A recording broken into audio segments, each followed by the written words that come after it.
But when I came in, the guy told me, "This is where you are going to stay." I just went in like this. I came back. I said, "Where?" He said, "This is your place. Okay. You are going to stay." I was like, "Wow." How was it? Was it the bed space? Was So it the bed bunk bed? space with I think about 10 people in one room. Okay. And surprisingly, I slept in the night. In the morning, one guy wake up. He said, "Did you hear what went on?" I said, "No." He said, "Okay, don't worry. You will hear it." I'll pick up the chunks from the bins and take my bag. Yeah, I could not afford a thing. There was a day I got stuck in Dubai. I did not have transport fare. Oh my God. I slept in You slept in Union. So without wasting time, I opened my boxes because I told you I came just with few pieces of dresses, and I start selling. I participated in a lot of difficult and emotionally difficult times. I wanted to commit suicide. Right? Yeah. So I actually sent 3 million CF francs. Yes. And they made me a 1-month visa. I applied a lot. If you know what 8 months look like. I've been for 17 months, my dear, without a job. Yes, right. So- As we let our own light shine, we unconsciously give others the permission to do the same. And I think that thing I did when I got to where I am today pushed me that, okay, you need to do something for some people out there. Okay. So could you describe your profession and how you got there? You've given us some small insights that you were arranging the counter for your previous job. Then they saw you and they asked, yeah. So describe what a normal day of your profession looks like, and disclose, if you want to disclose, just disclose the job title for people to understand. Yeah. Okay, so I would say for now, I'm more like a sales executive. Okay. So you work in Carrefour, you work like a brand ambassador to a company. You work in Carrefour, but Carrefour is not the one giving us salary. You have our company, so our company give the supply to the Carrefour. Then we go there in the morning, depending on the timing of duty arrival. I have a 8 hours duty plus 1 hour break. Then I think on the Friday, from Thursday going, because of the weather condition, most people come early, come into the mall in the afternoon more as compared to in the morning. So you have a split duties that you also combined. So when you get there, you just have to check your item, which is out of stock or which is not available in the shelf. You need to go to the warehouse, you bring some, you fill, you check your expiry, you make orders, at least to grow the business. So it's more like you are also a boss. I mean, for me, one thing that I love about whatever I do is do not look up to your salary. Do not look up to your salary. The moment your salary become important to you, you lose something. And what do you lose? You lose productivity because you don't know where tomorrow it will land you. To reflect on that, way back in Ghana, I was doing my kitchen. Then along the line, I started doing this house-to-house teaching. So one day, a young man called me and said, "I'm having this van vehicle. I'm doing supply, but they've stolen my money. So can you help me?" So that little sales experience I had, look at where it has landed me. Okay. Take every job as your own. If you ask my colleagues, I tell my colleagues that I have my boss. But in this store, since my company has pushed me here, I'm the boss here. Because tomorrow, I can be the owner of that job also somewhere. Definitely. Yeah.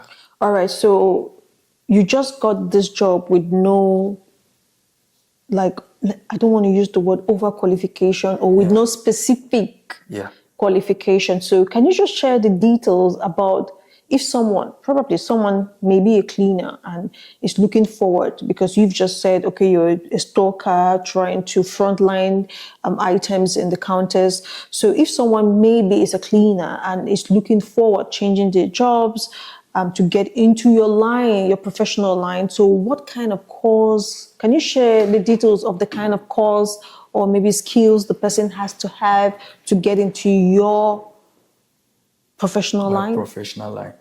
You see, one thing I'll tell people is not sometimes, you see, with these people, most of the thing is you go on the foot before you learn. You go on the foot, you learn. But you should also be somebody who is outspoken because you don't know the person you are meeting. Yeah. Communication at the workplace is very important. Yeah. But some of us, when you go, you stick to one point of it. And when they call you for interview, that is not where you are going to give them details that I'm a cleaner. Let them also know you have something different. Different, yeah. Because you may be able to communicate based on one or two things, and that can attribute to you for a qualification. My job, for instance, I'm doing is morely like a customer service. Yeah. It's morely like a customer service. Customer care. Yeah. So no matter how it is, you should be able to know how to interact with the customer. So not every job I would say that, okay, you need a qualification, but there are some things, some of the jobs, it's a practical thing you need to do. And being a cleaner, you shouldn't you should work hard to attribute to yourself that, okay, if I'm going to be a cleaner on the low bed for, let's say, one year, within the next period, I should be able to move toward a supervisor. For example, I met this young lady who told me that I went to the house as a nanny, but just after 4 months, they increased my salary. Okay. And I asked how. He said yes, because when I went, I saw the woman. Later on, I decided to learn how they cook. So from the cooking, they told me, okay, can you join the people to cook? And then I sat the woman down and I told the woman, I can cook, but you need to add something. I don't think that he just wake up to say that you should add something. There was a connection, hard working, there was a zeal, good communication. So with those attributes, I think someone can also learn into it for better. Oh, okay. So this drives me to the next question. Based on your skills, the education, your experience, how much do you believe you are worth in the UAE job market in figures? Actually, you see, whatever everybody is saying is receiving, each and everyone may wish to have more, but that is what is on the table. So you still take it and look further. You've not answered my question. I need you to be very coherent, like, okay, this is what I'm worth. Yeah, if I'm getting a company paying me around 6,000 plus, okay, it's cool for me. All right. But I've not got there. I think I still need to work hard. Okay. So you are telling me in the UAE job market, you are worth 6,000 to 7,000. I want more than that, but this is what I'm getting. No. I am asking you a direct question, brother. Okay. That's us Africans, eh? Don't try to beat around the bush.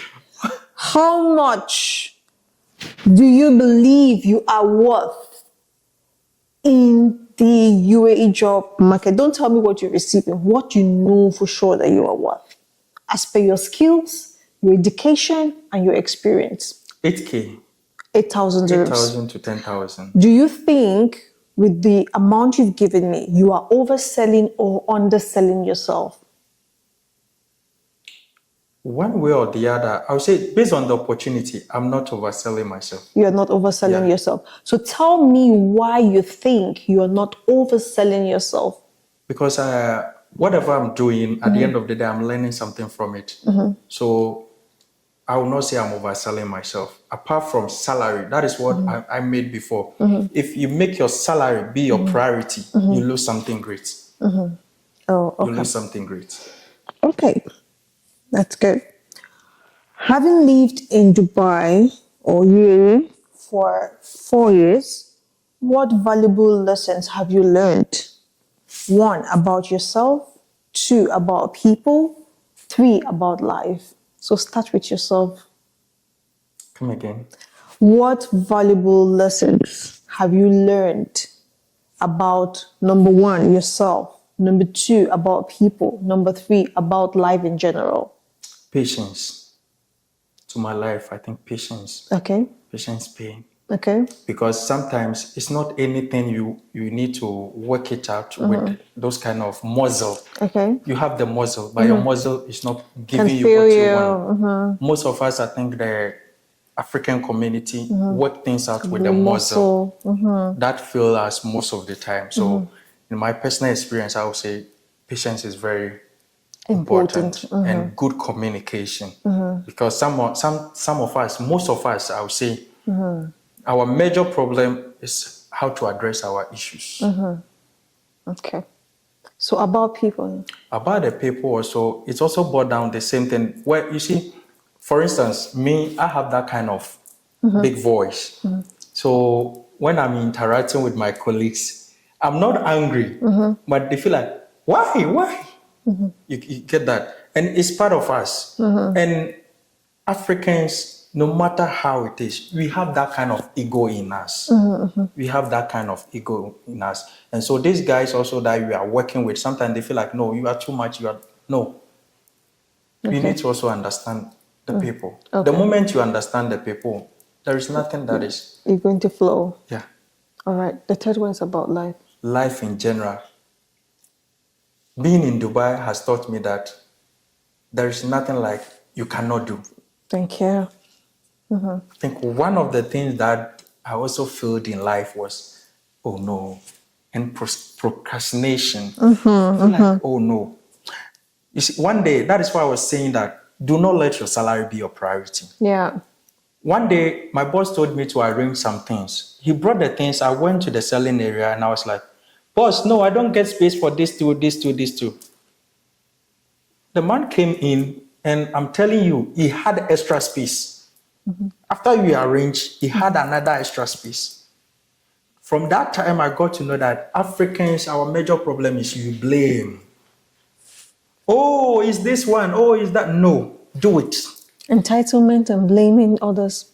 So I got to know that we have that, we cannot do, you cannot do. That cannot do spirit is in us. And the moment you push it, come on, you cannot go. Definitely. So when this manager started doing those things, I started learning from you. I told myself that, no, I can do this. I can move to that. Let me start something. And that is the journey. Okay. All right. So what does success mean to you? Because you know success means different things to different people. Some people will tell you their definitions of success and you just be like, what? It's something that you've never heard before. So what does success mean to you? For me in particular,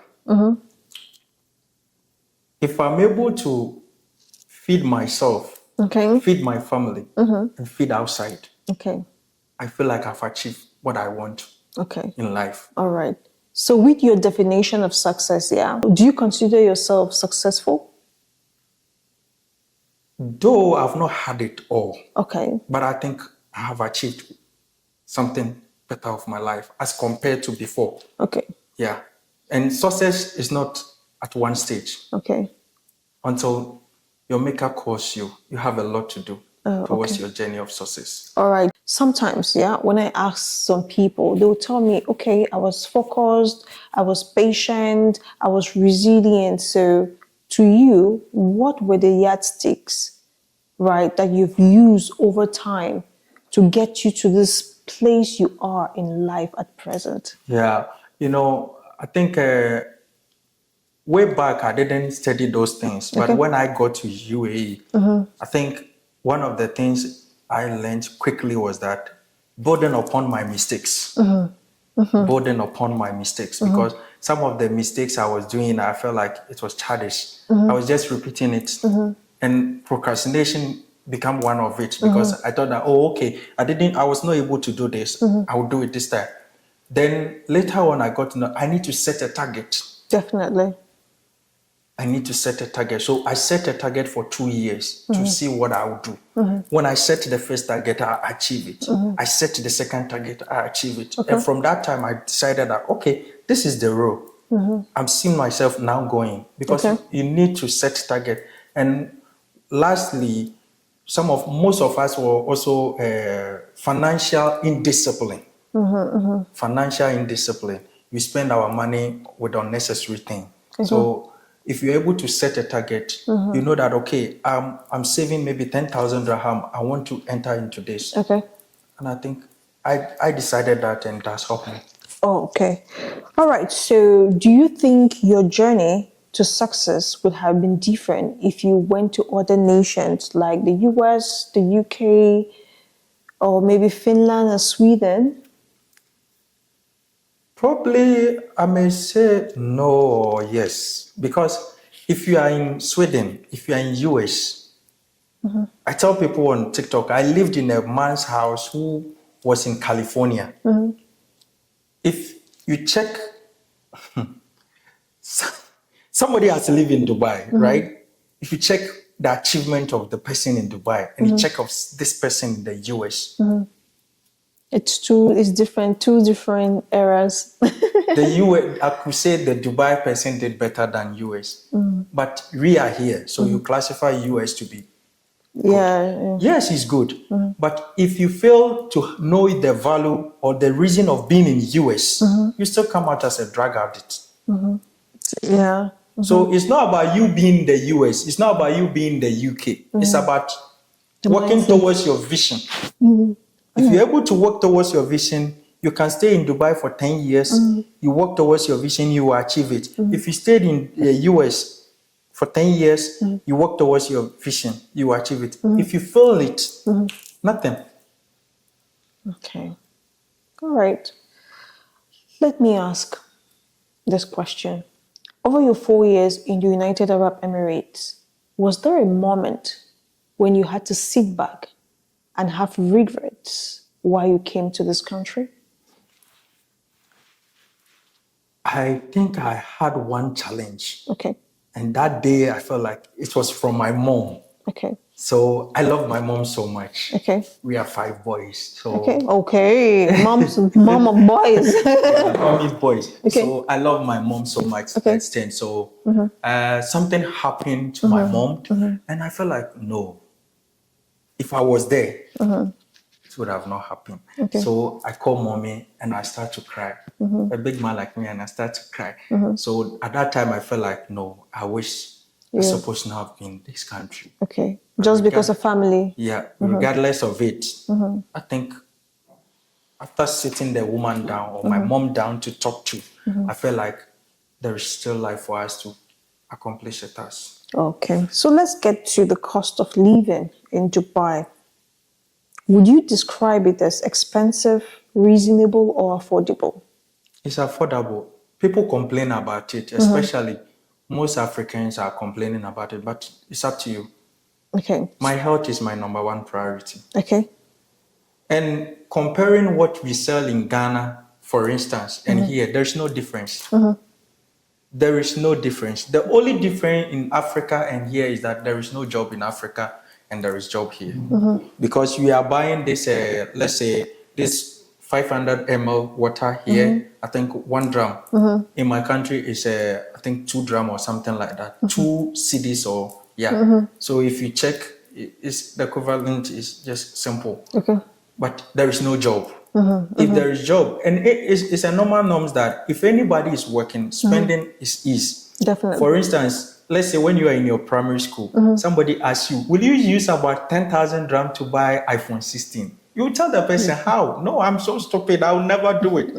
But today, if you are worth more than that, come on, when you are buying. So when you get to some stages, you shouldn't have to look up to, it's expensive and most of us, you go to the place you are buying things, you start to calculate into our country. Okay, then why, if you want to bath, you don't go home and bath and come back? So I think everything, for me, I'm okay. Okay. Do you think the cost of living is based on people's personal choices? That one, sure. Sure. Because some of us, like I'm saying, you spend or you buy things you're supposed not to buy. Okay. If you are receiving around 2,000, let's say some people are working around 2,500 rand, and where they are living, they're supposed to rent apartment or partition around 800. After this 800, you calculate you are getting back around 1,008 or 1,700 as a balance, and you know what brought you here. You have then, instead of you to focus, you are having a full chart of, full date of all year's party from this time to December. Then automatically you see that the country is expensive because you trying to go to these parties, automatically you are telling me that I should go and buy new dresses, which are also expensive. So you cut your coat according to your size. Okay. So with what you've said, is it difficult to save money while living in United Arab Emirates? Yeah, until you decide not to. Okay. All right. Why do you think it's difficult? It's the mindset of people. Because you have spent, so how much is it saving? Or you are talking about in the general aspect that is it safer for us to save money in the bank? No. I'm just saying, like is it normal difficult to savings? save? Like because No, of some... you get salary. You get salary. So how do you track it down? Yeah, because some people will tell you, oh, it's so hard to save here because there's so many attractive and nice things. So definitely it's so hard for you to remove that 20% or 30%. Your number one aim of coming to Dubai is what? To save money. Good. Okay. I don't go out. Okay. I don't go out. From work to my room. From work to my room. I live in Shabia. Okay. And Shabia to Abu Dhabi City is just about 45 minutes or something. I went home, I came back around February. Okay. So let's say 1 year. I've gone to the city, I think 5 or 6 times. Wow. But somebody will go there every weekends to hang chill around with. I don't take alcohol and all those kind of stuff. So if I want to save, I'll do it. So it all depends on you. Oh, okay. All right. So where is the best place to save? Is it here in the UAE or home country? I will never save in the home country. Fine, you will save something, but save most of your money here. You are here. You don't have a family here. The family you have here is you. So save your money here. But you see, most of these agents who brought us in will tell you, oh, if you save your money here and you have a problem, they will block your money, blah, blah, blah. Nobody. That is, you see, it's something that they've told us consecutively. And so when the person is coming, recently there was an incident, a lady saved about 3 or 4 years money in the house, in the home country, and he went home and nothing. Really? Yes, nothing. Was she saving in the bank or? He just sent the money to give it to somebody, like a brother or a mother or those kind of things. Go and put it in my account. You see those kind of stuff. You can UAE. You see, one thing about this country people have not noticed, they've made this things very simple. Pick your phone, go to Play Store or whatever, download it, put your money there. Yeah. Even now, money is very simple for everybody. So what are you waiting for? Some people would always prefer. Some people don't trust living here. Let's put it like that. Some people don't trust living here. No. They are using the place like a stepping stone. Everybody has that concept in mind. Not everybody. Most people have it in mind that, okay, for here is a stepping stone. Fine. But if here is a stepping stone, you see, one thing also is, let me use my currency, for instance. If you have 1,000 dirham, you are picking it home. It will be around 4,200. Mind you, if you have a problem in this country and you are bringing that money same to this house, this country, you are going to get about 3,800. Yeah. So from 4,200, you've lose how much? 4,000. That's why some of them sit and borrow every day, because when they send all of those cash, they wake up, they go to friend A, they borrow, go to friend B. They're always with debts. Yeah. Because they don't want to bring back the money to use. Why would people just suffer themselves like that? All right, so what key money lessons have you learned from living in Dubai? Money lessons. For example, someone said, Dubai taught me not to borrow money to people.